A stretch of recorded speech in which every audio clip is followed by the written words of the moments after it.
Missoula, Montana in the early 1980s was the kind of place people described as safe. A college town surrounded by mountains, rivers, and pine forests. Neighbors knew one another. Doors were often left unlocked. Violence, especially serious violence, felt like something that happened somewhere else. From a distance, Missoula projected calm. But beneath that calm, something was wrong.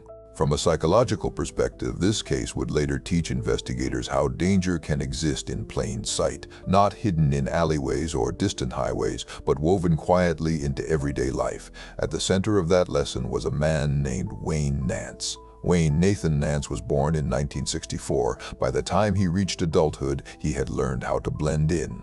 He worked steady jobs. He lived quietly. To many people in Missoula, he was unremarkable. That, experts would later say, was part of the problem. Nance was not loud. He was not openly aggressive. He did not fit the stereotype people expected when they thought of someone dangerous. Instead, he occupied that far more unsettling category, the familiar stranger. He worked for local businesses. He helped people with odd jobs. He entered homes without raising suspicion, and over time, he became someone others stopped questioning. This case would later highlight a critical concept in criminal psychology. The most dangerous individuals are often those who understand how to appear harmless. Those who knew Nance casually described him as odd but manageable, quiet, socially awkward, sometimes intense, nothing that seemed urgent, but others noticed things that felt harder to explain. There were rumors even then, stories that circulated quietly, never formal enough to become complaints.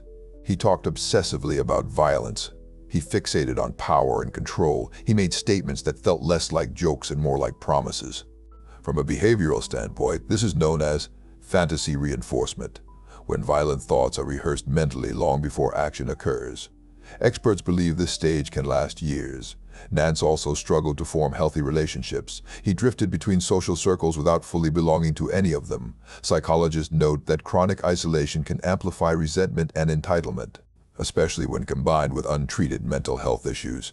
By his late teens, Nance was already alarming people close to him. He reportedly spoke about harming someone before he turned 19, not hypothetically, not in metaphor, but directly.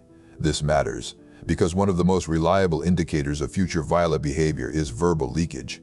When individuals reveal their intentions in advance, often without realizing it, yet no formal intervention occurred. Missoula, like many communities at the time, did not yet have the tools to connect patterns across incidents. There was no centralized database, no behavioral threat assessment teams. Warnings remained isolated, dismissed as immaturity or dark humor. At the same time, another pattern was emerging. In wooded areas surrounding Missoula, authorities began discovering human remains. They were badly deteriorated. Time and exposure had erased identifying features. Each discovery raised questions, and each one ended without answers. The young women found near creeks and hillsides did not resemble the people most communities instinctively protect. Some were runaways. Some lived unstable lives. Some had been missing for years before they were discovered. This case would later teach investigators about victim vulnerability bias, a phenomenon where crimes against marginalized individuals receive less immediate attention, allowing patterns to continue longer than they should. At the time, these discoveries were treated as isolated tragedies. No single suspect, no visible connection, and certainly no public panic. Meanwhile, Wayne Nance continued moving through the city, working, observing, learning routines. He was familiar with neighborhoods, with family schedules, with the layout of homes. According to later analysis, this familiarity was not accidental. Criminal psychologists describe this as opportunity-based offending. Rather than seeking targets randomly, the individual selects environments where access feels justified. A repair job, a friendly visit, a reason to knock on the door. The more times access is granted without consequence, the stronger the internal justification becomes. Nance's behavior showed signs of escalation. He became bolder, more confident, less careful with what he said. Yet still, nothing stopped him. This is where hindsight becomes uncomfortable, because when investigators later reconstructed his movements, they realized how often he had been close to serious violence without consequence, how many warning signs appeared, then vanished. Experts believe this stage is where prevention is still possible. When fantasies exist, but consequences have not yet occurred. When intervention can disrupt the trajectory, but intervention requires recognition, and recognition requires listening. By the mid-1980s, Missoula remained unaware that it might be dealing with a serial offender. There was no nickname yet, no media attention, no task force, just unanswered questions. Then came the night that changed everything. In early September of 1986, Wayne Nance appeared outside a home belonging to someone who knew him. Not a stranger, not a random target, an employer. This detail is critical because it demonstrates a shift. From passive observation to direct confrontation, from anonymity to risk. Behavioral experts refer to this as threshold crossing, the moment when internal restraint fails and action replaces fantasy. On that night, nothing about the setting seemed extraordinary. A quiet neighborhood, a normal household, a man asking for help. What happened next would expose the truth Missoula had missed, and it would raise a question investigators are still asking decades later. Was this the end of a crime spree, or only the moment it was finally interrupted? Because when authorities began examining Wayne Nance's life after that night, they did not see a beginning. They saw a pattern, and once patterns emerge, they are impossible to unsee. By early September of 1986, Wayne Nance had already crossed lines that could not be uncrossed. What no one knew yet was how close he was to being stopped. It was late at night on September 3rd. The neighborhood was quiet, the kind of silence people associate with safety. Inside one home were Doug Wells and his wife Chris. Doug was not just a homeowner, he was Nance's employer. That relationship mattered. From a psychological perspective, offenders often target people they already know. Familiarity lowers suspicion, it creates access, and it reduces the perceived risk of resistance. Sometime during the night, Doug Wells noticed movement outside his house. Someone was in the bushes. When he stepped outside to investigate, he recognized the man immediately. It was Wayne Nance. Nance offered an explanation. He claimed he had been passing by and noticed a prowler. He asked for a flashlight so he could look around the property. This moment would later be studied closely by investigators, because it demonstrated a classic manipulation technique, presenting oneself as a helper, positioning the interaction as protective, not threatening. Doug led him inside. What happened next unfolded quickly. Once inside the house, Nance attacked. He struck Doug in the head. He restrained both Doug and Chris. The situation escalated with terrifying speed. From a behavioral standpoint, this rapid escalation is significant. It suggests rehearsal, not improvisation. Experts believe Nance had imagined this scenario before. The movements were efficient, the control deliberate. Doug was taken to the basement. There, he was left severely injured and restrained. Chris was forced upstairs. At the time, neither of them knew whether they would survive. What Nance did not know was that Doug Wells was not finished fighting. In the basement was a rifle Doug had been repairing. Despite his injuries, he managed to free himself. He loaded a single shell. This moment would later be described as extraordinary, but not accidental. Survivors who resist often do so when they recognize that compliance will not save them. As Nance moved on the stairs, Doug fired. The shot struck Nance. Doug and Chris survived that night. Nance fled the scene but collapsed soon after. He was taken to the hospital. He died the following day. At first glance, it appeared to be the end of a violent home invasion. A horrifying incident but contained. A rare crime with a rare outcome. But investigators immediately sensed something else, because this was not a random act. This was a pattern interrupted. As law enforcement began reviewing the details, similarities emerged. The method, the control, the movement through the house. For experienced investigators, these details raised an unsettling possibility. Had Doug Wells stopped something much larger?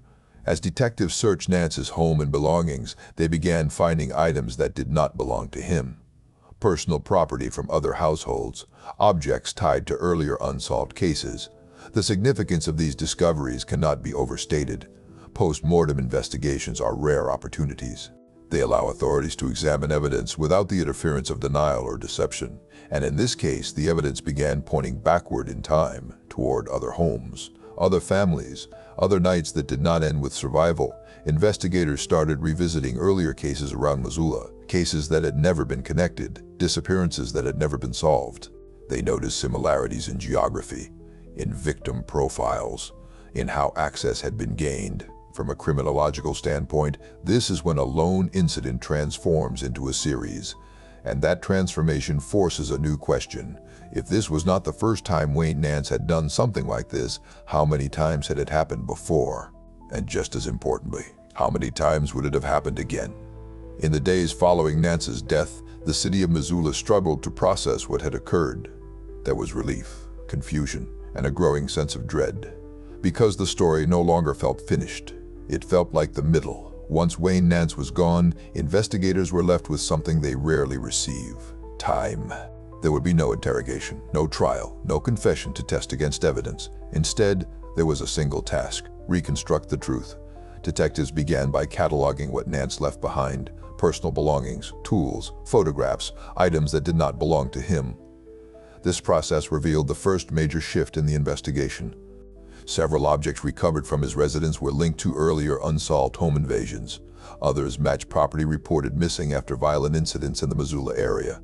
These were not coincidences. From an investigative standpoint, possession of unique personal property is one of the strongest forms of circumstantial linkage. It establishes proximity, opportunity, and, in many cases, control. As law enforcement widened their scope, they revisited cases that had long gone cold. In the early 1980s, multiple young women had been discovered in wooded areas outside Missoula. The condition of the remains made identification difficult, sometimes impossible at the time. Because their identities were unknown, investigators had assigned them informal names tied to where they were found: creeks, hillsides, drainage basins. What these cases shared was not just geography, it was vulnerability. Each of the young women lived on the margins: runaways, teenagers without stable support, individuals whose disappearances did not immediately trigger large-scale searches. This case would later become a textbook example of how offenders exploit gaps in social protection. Criminal psychologists emphasize that predatory individuals often target people they believe will not be missed quickly. Not because those lives matter less, but because systems respond slower. As forensic technology improved, some of these remains were eventually identified. And when they were, investigators began noticing troubling overlaps. One of the young women had been photographed with Nance. Another was last seen in areas he frequented. In each case, no credible alternative suspect emerged. This is where pattern analysis became unavoidable. The injuries, the locations, the timing, none of these elements alone proved responsibility. But together they formed what investigators call behavioral convergence. Multiple independent data points pointing in the same direction. At the same time, detectives revisited a particularly disturbing case involving a family in Missoula County. In late 1985, a man entered a home at night, armed, and claimed to be someone else entirely. The incident involved theft, control, and extreme violence. 3 young children survived only because the situation did not escalate further. Items taken from that home were later found among Nance's possessions. This discovery was critical, because it linked him not just to isolated victims, but to a sustained pattern of home-based attacks. Experts describe this progression as offender escalation, an increase in confidence over time, an expansion of targets, and a growing willingness to take risks. The similarities between that incident and the Wells attack were striking: forced entry under false pretenses, immediate violence, use of restraints, movement between rooms. Investigators noted that the Wells incident looked less like a first attempt and more like a routine disrupted. This realization reframed everything. Rather than asking whether Nance was capable of multiple crimes, detectives began asking how many opportunities he had already taken. From a psychological perspective, this shift is significant. Serial offenders rarely begin with their most complex acts. They build, they test boundaries, they learn what works, and they adjust. When authorities mapped Nance's known movements against reported disappearances, overlaps appeared again and again. Not proof beyond doubt, but enough to remove coincidence from consideration. Despite this, the legal reality remained unchanged. Nance had never been charged with any of these crimes. He had never stood trial. There would be no verdict. This is one of the most uncomfortable aspects of posthumous investigations. Evidence can inform understanding, but it cannot deliver formal justice. For families, this ambiguity cuts deep. Answers come without closure, truth without accountability. Yet investigators believe it is still important to document what can be established, because understanding patterns helps prevent repetition. By the time detectives completed their review, one conclusion was clear. Wayne Nance was not an isolated offender acting once. He was a repeat threat whose actions had gone unconnected for years. The remaining question was the hardest one of all. How many people were affected and how many were never found? By the time investigators finished reviewing Wayne Nance's life, one truth was unavoidable. There would never be a final count. Because Nance died before charges could be filed, the justice system was forced to stop where certainty ended. No trial, no sworn testimony, no verdict, only evidence. And evidence, while powerful, has limits. Authorities were able to establish strong links between Nance and several violent crimes. Items recovered from his home matched property taken during earlier attacks. Photographs connected him to young women later found deceased. Witness accounts placed him near multiple scenes. From an investigative standpoint, this formed a compelling narrative. From a legal standpoint, it stopped short of conviction. This distinction matters. In criminal justice, belief and proof are not the same thing. Investigators may be confident, families may be convinced, but without a trial, the official record remains incomplete. That is why the question still lingers. How many people did Wayne Nance really harm? Authorities suspect that the known cases represent only a portion of his activity. Several disappearances from the region remain unresolved. Some victims may never be identified, others may never be found. Criminal psychologists caution that offenders who operate undetected for years rarely stop on their own. They escalate, they refine, and they continue until something interrupts the pattern. In this case, interruption came by chance and resistance. Doug Wells survived an encounter that many others did not, and that survival changed everything. From a behavioral perspective, the Wells incident exposed a critical flaw in Nance's progression: overconfidence. As offenders succeed repeatedly, they often take greater risks, targeting familiar environments, entering homes where they are known. Assuming control will come easily. Experts describe this as cognitive drift, a gradual departure from caution driven by past success. That drift likely saved lives. Because had Nance not chosen an employer's home that night, the pattern may have continued far longer. The aftermath of the case forced Missoula to re-examine its assumptions about safety, about familiarity, about how threats are recognized. It also reshaped how investigators approached cold cases in the region. Connections that once seemed speculative were reconsidered. Patterns once dismissed were reevaluated. This case helped reinforce a critical lesson in modern criminology. Crime should be connected by behavior, not just by evidence found at a scene. More broadly, it highlighted the danger of overlooking warning signs. Nance spoke openly about violent thoughts. He displayed troubling behavior. He tested boundaries repeatedly. Yet without a single dramatic incident early on, those signs were treated as isolated concerns. From an educational standpoint, this is perhaps the most important takeaway. Violence rarely appears without warning. It builds, it signals, and it often announces itself long before action occurs. Communities today are better equipped to recognize those signals.